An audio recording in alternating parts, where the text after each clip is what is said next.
तो चलिए आइए अब हम लोग पढ़ते हैं नेचर ऑफ बिजनेस रिस्क। व्यवसायिक जोखिम की प्रकृति क्या है, नेचर क्या है, आइए उसके बारे में पढ़ते हैं। अनसर्टेनिटी, सबसे पहला तो ये अनिश्चित है, क्या होगा। ठीक है, वो किसी को अचानक से कुछ हो गया, वो आपको पता नहीं है। अचानक से आपके दुकान में चोरी हो गया, आग लग गया, ठीक है, भूकंप आ गया, कोरोना आ गया, किसको पता था। Business risk is due to uncertainty of the future course of action. व्यावसायिक जोखिम भविष्य में अनिश्चितता का कारण है। ठीक है, कुछ भी अनिश्चित हो सकता है। और अगर आप ये सोचोगे कि भाई रिस्क है तो नहीं करेंगे काम, तो इस तरह से तो नहीं होता है। रिस्क तो सब जगह है। आप आज पढ़ाई कर रहे हो तो ये जरूरी नहीं है कि आप बहुत ज्यादा पढ़ लोगे तो आप बहुत कामयाब हो जाओगे। बहुत सारे ऐसे लोग हैं जो कि 12 पढ़े, सिर्फ ग्रेजुएशन किए हैं, लेकिन बहुत अच्छा काम कर रहे हैं। आप अपने घर में ही देखोगे, बहुत लोग कम पढ़े हैं लेकिन अच्छा काम कर रहे हैं। लेकिन ये आपको समझना होगा कि अगर आपको आज के समाज में जितना कंपटीशन है उसमें सर्वाइव करना है तो आपको कम से कम ग्रेजुएशन अच्छे से करना होगा, ताकि आप कुछ भी काम करें तो उसको अच्छे से कर पाए। ठीक है, natural calamities such as flood, earthquake etcetera result in loss. अब प्राकृतिक आपदाएं, नेचुरल कैलामिटीज, जैसे मान लीजिए बाढ़ आ गया, भूकंप आ गया, ठीक है, तो इसके वजह से जो नुकसान होता है वो अनसर्टेन है, अनिश्चित है। किसी को नहीं पता होता है कि भाई भूकंप आ जाएगा, किसी को नहीं पता होता है कि बाढ़ आ जाएगा। हाँ, कभी कभी हम लोग कैलकुलेट कर लेते हैं, जैसे कुछ कुछ राज्यों में हम लोग को पता है कि जब बहुत बारिश होगा तो बाढ़ आएगा। ठीक है, लॉस और may also arise due to human causes like strike, lockouts, accidents, theft, bad debts, etc. अब ये भी हो सकता है कहीं कहीं लोगों के वजह से, ह्यूमन कॉज, मानवीय कारणों की वजह से भी नुकसान होता है। जैसे हड़ताल हो गया, स्ट्राइक हो गया, स्ट्राइक होगा, काम रुक जाएगा, मैन्युफैक्चरिंग नहीं होगा, प्रोडक्शन नहीं होगा, लोग काम ही नहीं कर रहे हैं, तो नुकसान तो बिजनेस का होगा ही। लॉकआउट हो गया, ठीक है, तालाबंदी हो गया, एक्सीडेंट हो गया, मान लीजिए आप सामान कहीं भेज रहे थे, गाड़ी का एक्सीडेंट हो गया, तो नुकसान तो हुआ ना। अब जब आप सामान बेच रहे थे तब आप ये तो नहीं सोचे थे कि एक्सीडेंट हो जाएगा। फिर आता है आपका चोरी, डकैती, फिर बहुत जगह ऐसा होता है कि आपका पैसा डूब जाता है। ठीक है, बैड डेट्स हो जाता है। बैड डेट्स क्या होता है, मान लीजिए आप किसी को 5 लाख का माल बेचे, ठीक है, वो आपको पैसा दिया ही नहीं, तो वो बैड डेट है। हम लोग स्टूडेंट लोग को पढ़ाते हैं तो कुछ कुछ ऐसे स्टूडेंट्स होते हैं जो फीस नहीं दे पाते हैं, कुछ महीने का फीस दिए फिर नहीं दिए, तो वो हम लोग का बैड डेट है। तो ये बैड डेट देखिए हर बिजनेस में होता है। आप अगर ये सोचेंगे कि आपका पैसा नहीं डूबेगा तो ये हो ही नहीं सकता है, ये होगा। आपको ये कंट्रोल करना होगा कि आप कितना बैड डेट बर्दाश्त कर सकते हैं। There are other uncertainties such as competition, technological changes, price fall etcetera. अब कुछ और भी अनिश्चितता की संभावनाएं होती हैं, जैसे बाजार में प्रतियोगिता, कंपटीशन। पहले क्या होता था, मान लीजिए आप एक खाने पीने का दुकान खोले, ठीक है, अब आपके सामने एक दूसरा आदमी दुकान खोल दिया। आपके यहाँ मान लीजिए हर रोज 100 कस्टमर आते थे, तो 100 में से 10, 15, 20 कस्टमर तो अब उसके पास भी जाएंगे। ऐसा जरूरी तो नहीं है कि वो आपके पास ही रहेंगे। तो ये प्रतियोगिता होगा और इससे आप बच नहीं सकते। ठीक है, अब बाजार में तकनीकी परिवर्तन हो गया। जैसे हम लोग आपको एजुकेशन लाइन के बारे में बता रहे हैं। पहले क्या होता था, लोग ऑनलाइन नहीं पढ़ते थे, ठीक है, क्योंकि इंटरनेट महंगा था, लोगों के पास मोबाइल नहीं था, और जिनके पास था भी बहुत महंगा होता था इंटरनेट, बहुत महंगा होता था मोबाइल। अभी ऑलमोस्ट सभी के पास है। ठीक है, अब तो लोग सिर्फ पढ़ने के लिए मोबाइल लेते हैं। ठीक है, हालांकि लेने के बाद गेम्स खेलते हैं, जो उनका ही नुकसान है। अगर आप भी कर रहे हो तो आपका नुकसान है। लेकिन अब इंटरनेट सस्ता हो गया, हम लोग ऑनलाइन पढ़ाने लगे, तो ये क्या है, ये तकनीकी परिवर्तन है। तो बहुत सारे ऐसे टीचर्स हैं जो कि वक्त के साथ बदल नहीं पाए, तो उनका नुकसान हो गया।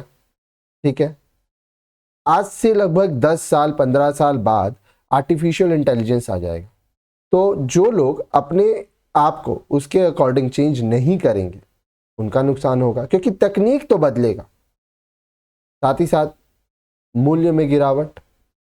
प्रोडक्ट जो है आज जिस दाम पे मिल रहा है, मान लीजिए कोई एक प्रोडक्ट है आज वो 100 रुपये में मिल रहा है, ठीक है, तो ज़रूरी नहीं है कि वो 5 साल बाद 100 का ही हो। अगर उसका क्वालिटी बढ़ाया जाता है तब तो वो उसका दाम बढ़ेगा, अगर क्वालिटी सेम रखा जाता है तो दाम गिर सकता है। ठीक है, तो ये अनसर्टेनिटीज है। Profit is the reward for risk. जब हम लोग जोखिम लेते हैं तो भाई जोखिम लेंगे तो कुछ तो लाभ होगा, ठीक है, कुछ तो रिटर्न मिलेगा। आज आप बहुत अच्छे से पढ़ रहे हो, ठीक है, तो इसका रिटर्न क्या है? बहुत अच्छा मार्क्स। तो जब एक व्यक्ति बहुत रिस्क लेके व्यवसाय करता है, बिजनेस करता है, तो उसको लाभ मिलता है। A business concern which is willing to take risk earns handsome profits. Higher risk results in higher profits. एक व्यावसायिक संस्था, ठीक है, बिजनेस कंसर्न, जो जोखिम उठाने को तैयार होता है वही बेहतर लाभ प्राप्त कर सकता है। आपको अगर ज्यादा प्रॉफिट चाहिए तो आपको ज्यादा रिस्क लेना पड़ेगा। ठीक है, जितना ज्यादा आप रिस्क लेंगे उतना ज्यादा आपको प्रॉफिट होगा। लेकिन यहाँ पे एक चीज आपको ध्यान देना है कि जितना ज्यादा रिस्क लेंगे उतना ज्यादा लॉस होने का भी चांसेस है। Difficult to measure. अब देखिए, रिस्क जो है, जोखिम है, इसको आप कभी भी कैलकुलेट नहीं कर सकते, आप इसको माप नहीं सकते, मेजर नहीं कर सकते। A businessman may anticipate some risk, he can not predict all the risk which will occur in future.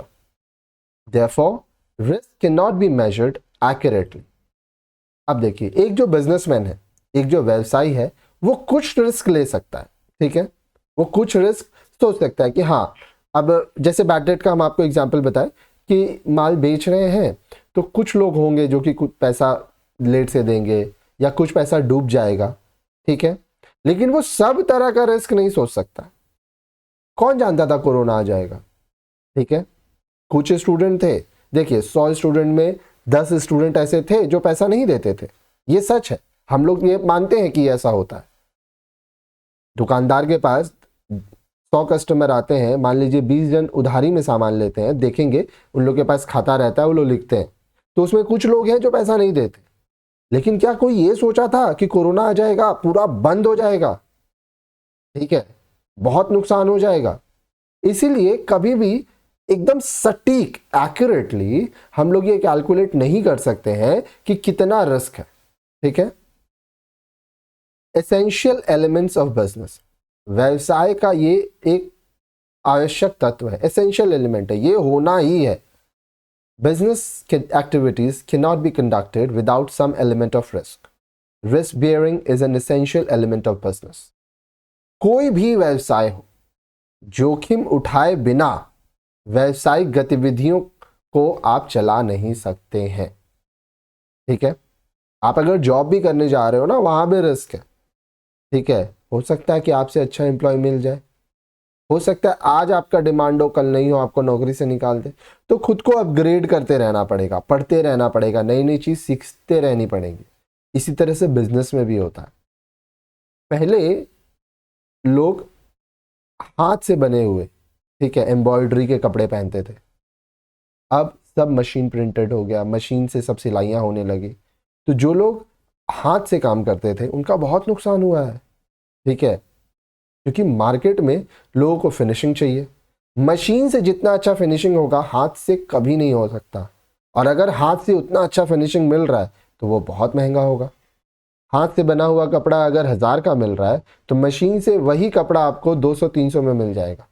ठीक है, रीजन सुनेंगे? हाथ से आप एक दिन में मान लीजिए 10 कपड़ा बनाए, मशीन एक दिन में 1000 कपड़ा बनाएगा। वेरिएबिलिटी, अब देखिए, वेरिएबिलिटी का मतलब होता है चेंजेस, परिवर्तन। According to the nature and size of business the degree of risk varies. If the amount of is invested is high, there will be high degree of risk. The degree of risk also varies with time and competition. जितना बड़ा आपका व्यवसाय होगा, जिस तरह का आपका व्यवसाय होगा, उस तरह का आपका जोखिम होगा. जोखिम सब तरह हर बिजनेस में है, लेकिन जोखिम का जो प्रकार है वो अलग होगा. जितना ज़्यादा आप पैसा लगाए हो उतना ज़्यादा आपका रिस्क है, जितना कम पैसा लगाए हो उतना कम रिस्क है. साथ ही साथ वक्त और प्रतियोगिता कंपटीशन के हिसाब से भी रिस्क होता है. ये हमेशा याद रखिएगा कि आज आप जो काम कर रहे हो, आज से 5 साल बाद 10 साल बाद ज़रूरी नहीं है कि आप वही काम करो. ठीक है, आज से 10 साल पहले हम लोग ऑनलाइन नहीं पढ़ाते थे, लेकिन आज पढ़ा रहे हैं. क्यों? समय बदला, कंपटीशन बदला. तो ये चीज़ें आपको भी ध्यान रखनी होंगी और हर एक व्यवसायी को ये चीज़ें समझनी होंगी. ठीक है, अब नेक्स्ट वीडियो में हम लोग पढ़ेंगे कॉजेज ऑफ बिजनेस रिस्क. व्यवसाय में जोखिम क्यों होता है, इसके क्या कॉजेज है, कारण है, ये पढ़ने के लिए हमारा नेक्स्ट वीडियो देखिए.